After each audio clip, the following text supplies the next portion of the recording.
Oh,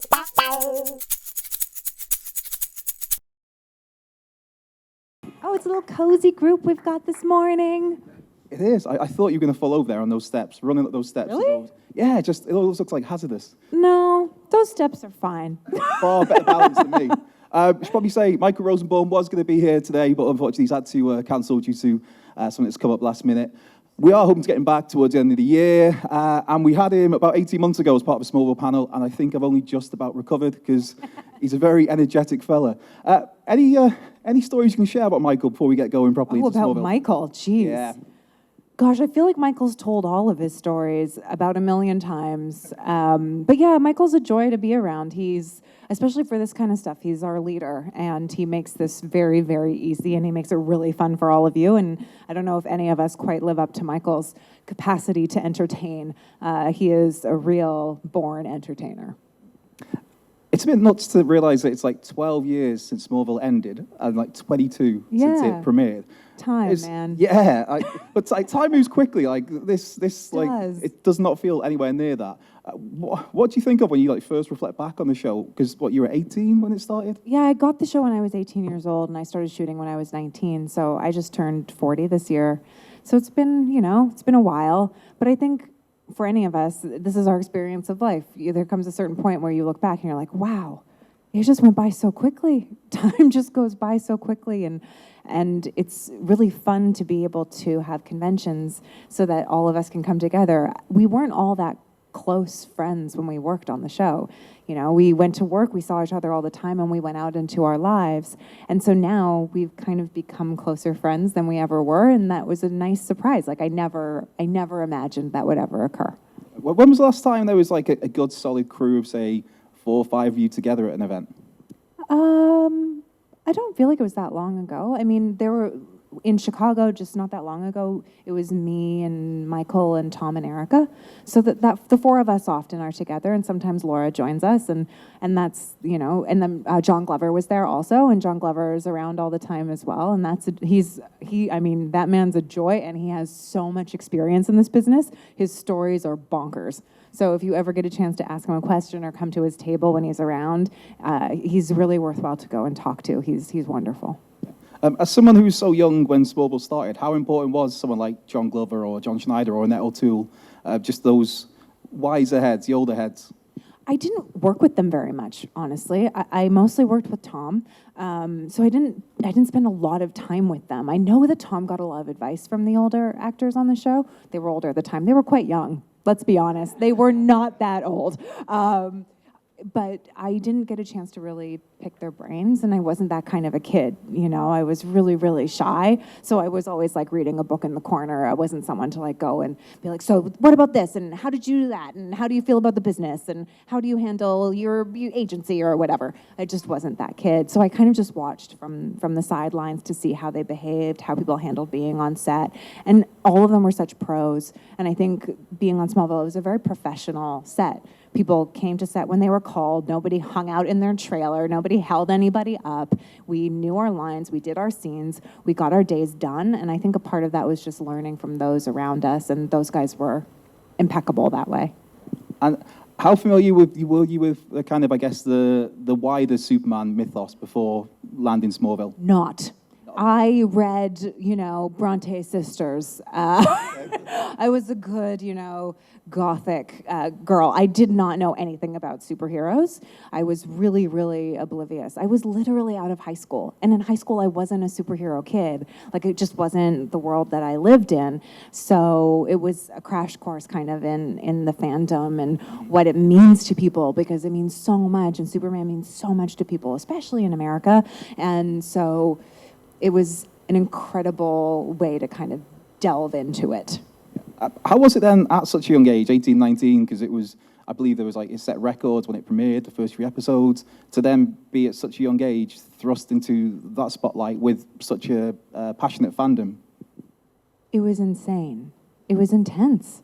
Like, I don't know, most of you guys aren't super young, but like, at 18, you're coming out of high school, and I was sheltered. Like, I wasn't a worldly kid, I was moody and serious and intense and righteous, but I didn't go and hang out with adults. I didn't know, and we didn't have social media, so we didn't know what fame looked like, and I was just so oblivious. So when it happened, there's like both the superhero fandom, which is a really mostly lovely community, and then there's some stuff, like the anger around things like red hair and not having red hair, and now it seems silly, because I could have played half Chinese if it had happened now, not then, whereas I had to play Caucasian then. But there's that anger around the specificity because there's such a deep love for the lore.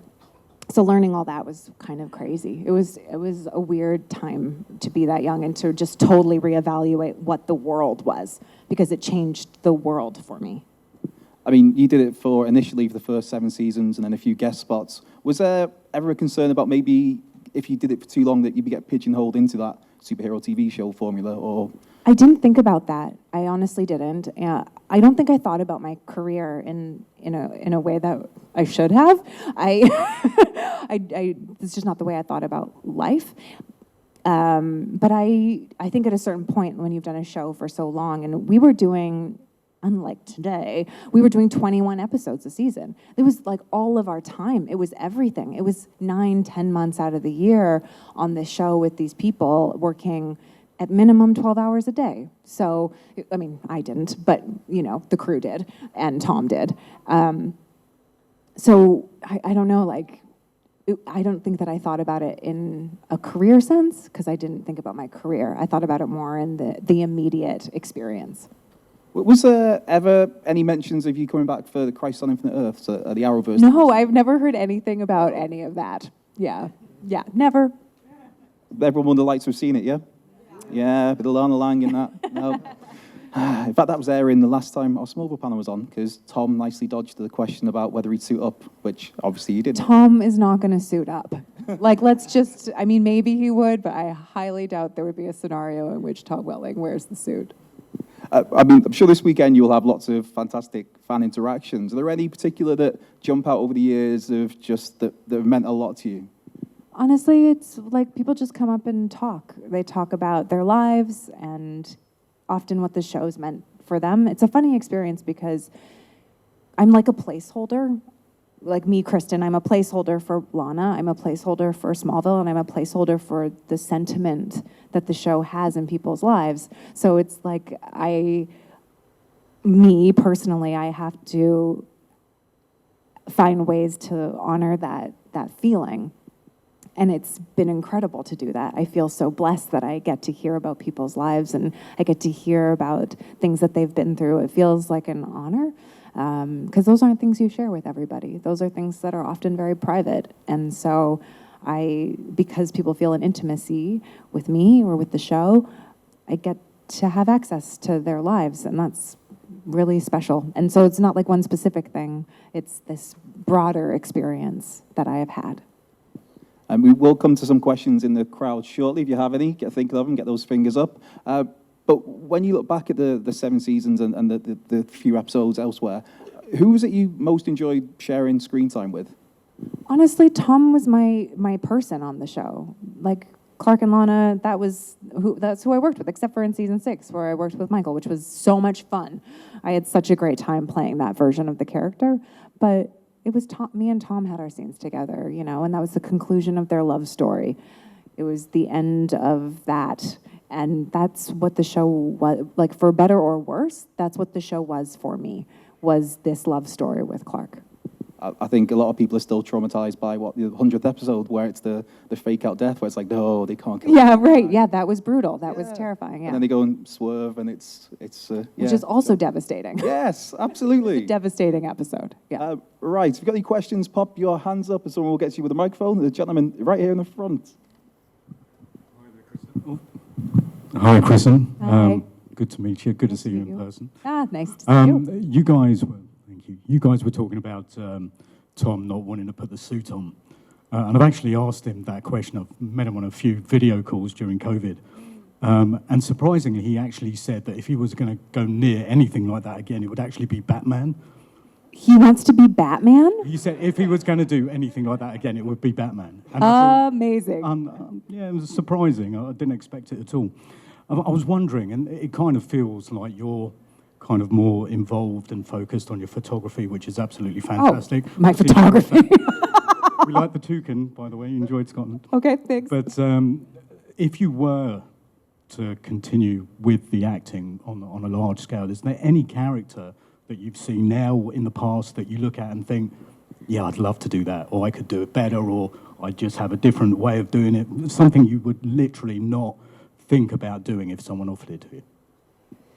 Yeah, okay. It's hard for me to think of specific characters. My brain doesn't seem to function very well in this one specific way. Like, ask me a favorite, and I don't think I've seen a movie in my life. But I would love to play. So I've done fairly angsty work. A lot of what I've done, except for the really silly stuff. But I've done a lot of the stuff is very drama-y. But I would love to find a character that is a little less intense that way, where I can have some fun and play around with humor a little bit, and that is something I would love to do. But I can't think of like a specific character that I'm like, I want to play that character. Because mostly when I watch someone play a character that I love, I'm always like in awe of what they've done with that character, and I can't imagine ever doing it better than they did. We got a question over there, yeah. Hi, is it okay if I ask a non-Smallville question? Of course it is.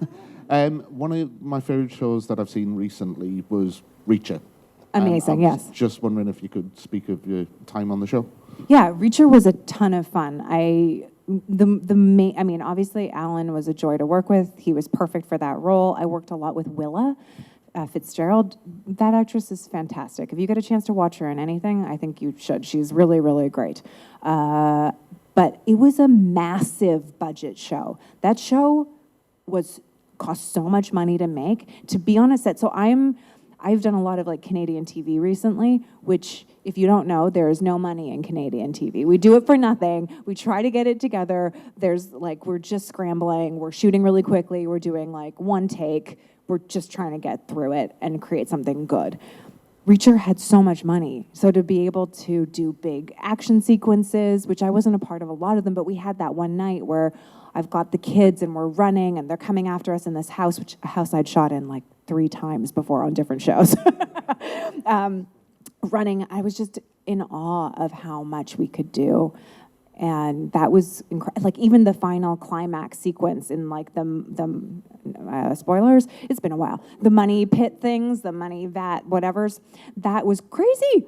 The gunshots, the size of the set they built, the amount of action they could do was bonkers to me. Having not done a big budget show since, I don't know. I mean, Smallville was a really big budget show, and that's probably the last time I've done a huge budget show. So that in and of itself was amazing for me. Is Alan as big? Alan is really big. I mean, I don't know if he's as tall. I don't know if he's taller than Tom, for instance. I can't remember, but he is jacked. The man is ripped. Like I don't know. I can't be healthy. It can't be healthy. He is so muscular. On peach pie. A question down here now. What was your least and most favourite Lana Lang plots in Smallville? My most and least. Well, I think I'm going to talk just from an actor's perspective versus from like an objective character perspective. So, as an actor, my favorite storyline was my season 6 storyline with Michael. Lana and Lex, twisted, really problematic relationship stuff. That was really fun. I loved doing it. My least favorite, albeit it was fun, was the witch storyline. I felt ridiculous with my Latin and my weird magic, but it was fun and it was silly, and people love it for all of those reasons. It's kind of campy. Is that good? Just one up there. Hi, Kristin.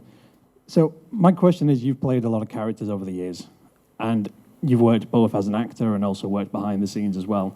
So looking back on that experience, is there any sort of area of that character that you would like to change, or a scene or an ending or a beginning that you would... With Lana? Go with any character. You've been with Well, you got Burden of Truth, you got Beauty and the Beast, you've been in everything. I actually, weirdly, I liked the ending. So I know the Lana ending's controversial for people. I really liked it. The reason I liked it is the things I would have changed at the beginning of the show. I would have wanted her to have more, like of a drive for herself. I would have loved for her to be somebody who she was a kid. Like, why do I put so much pressure on her? She was 15, 14 years old, whatever.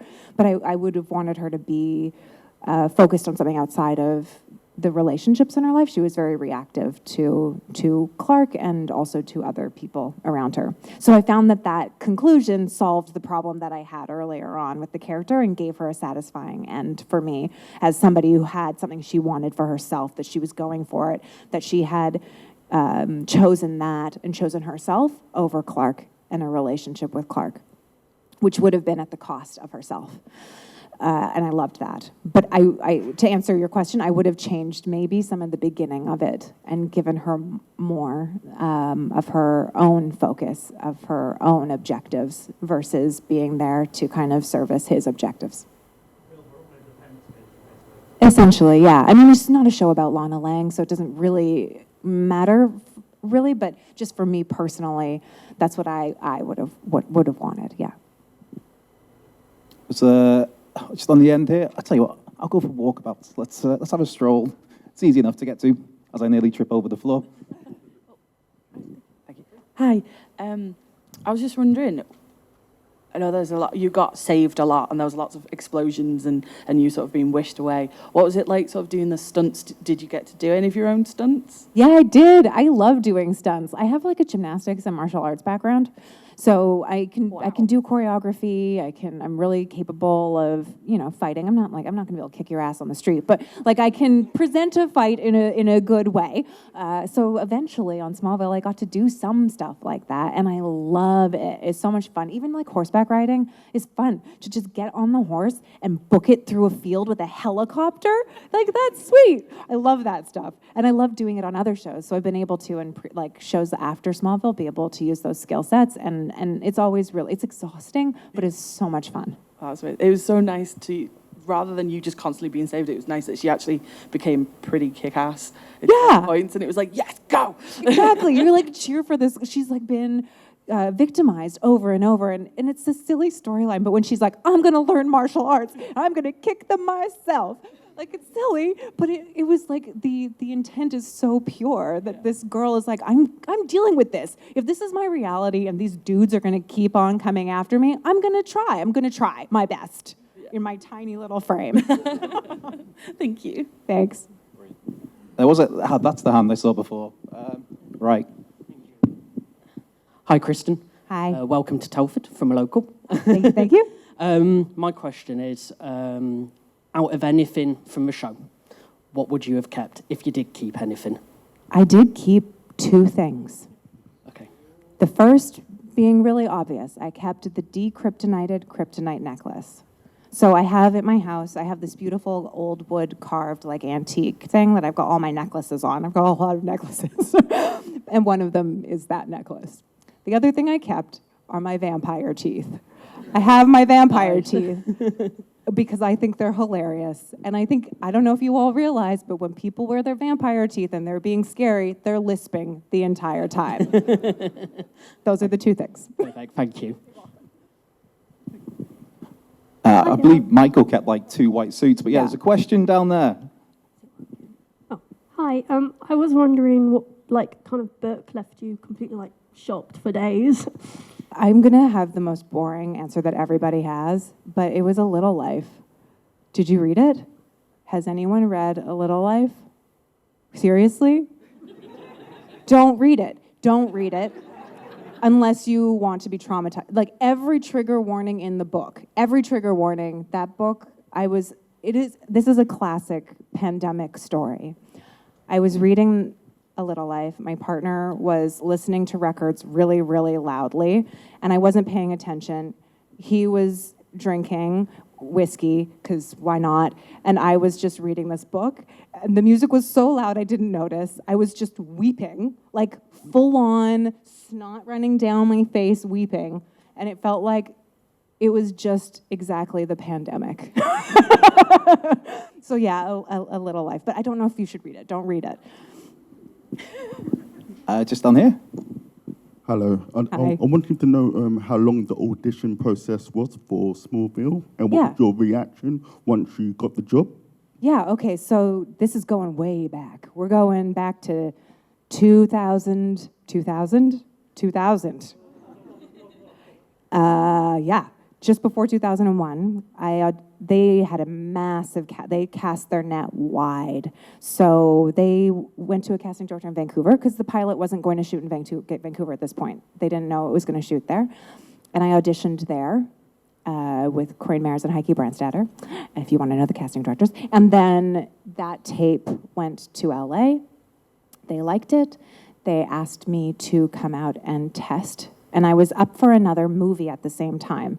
So they had to act quickly or else they would have lost me. So I went out to test by myself. I think it was either in December of 2000 or it was in the early new year of 2001. And I did an audition for the studio. Do you know what testing is?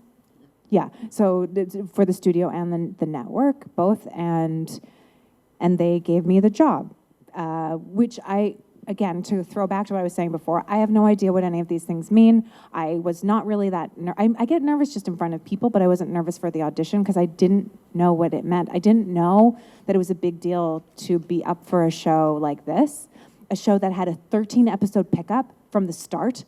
We didn't even do a pilot to get the green light. Like, that was huge. That happens more now, but it didn't happen then, ever. So I was kind of oblivious. So I was happy that I got the job, but I didn't know what it meant until probably now. Probably now that I've been in this business for over, 20 years. So 20-something years, I kind of understand now. So that was the audition process.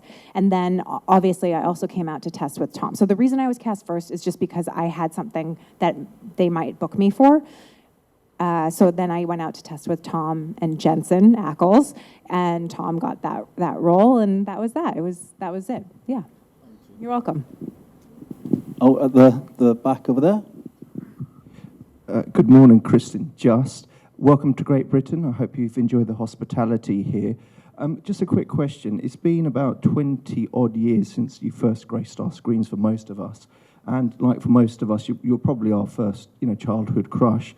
And you haven't aged a day since we first saw you. So I was just going to ask, what's your secret to maintaining your youthful good looks? Well, listen up, kids. Thank you.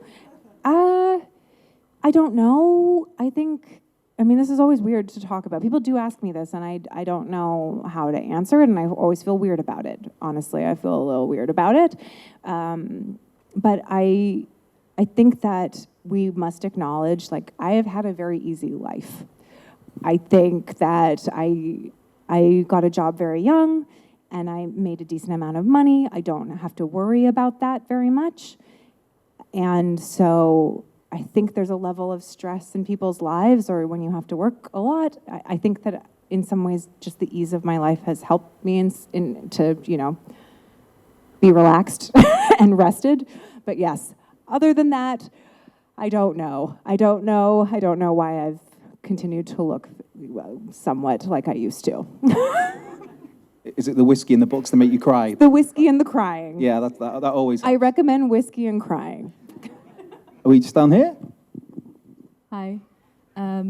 Over the years, do you think your approach to embodying the characters that you've played has changed? And if so, how? 100% has it changed.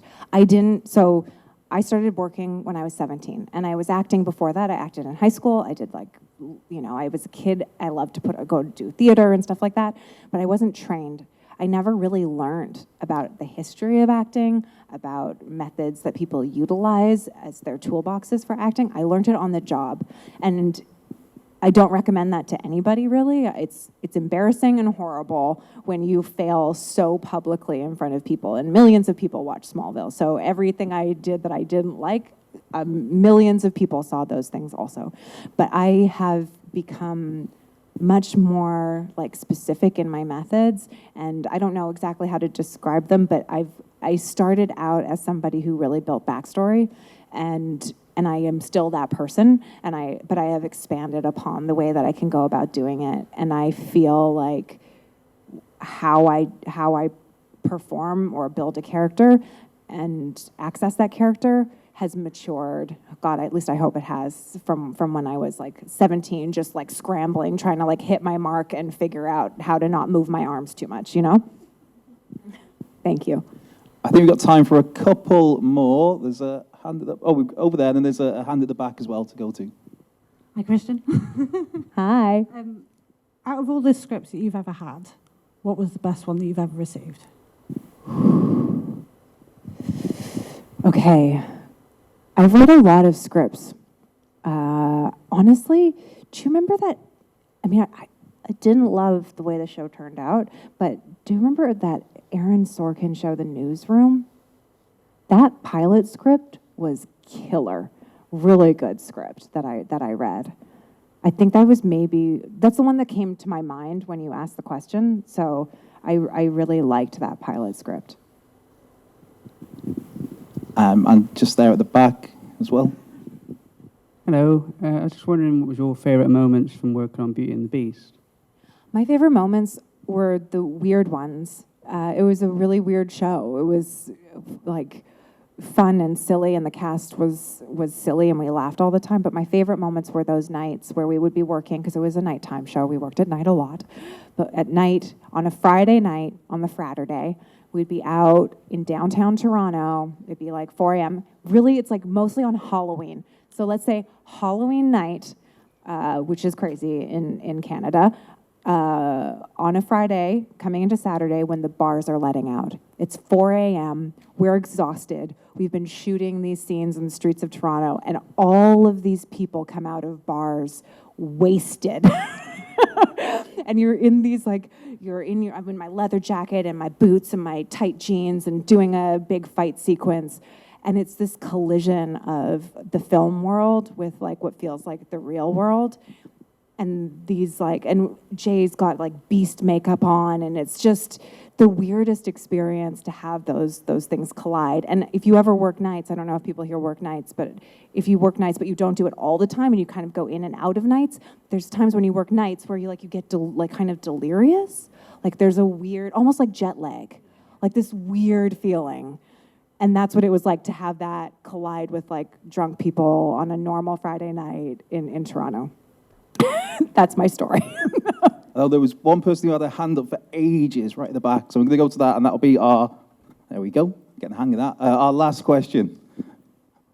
So no pressure, you just have to make it a really good one. Yeah, just the last question. Yeah, no pressure whatsoever. Hi. Hi.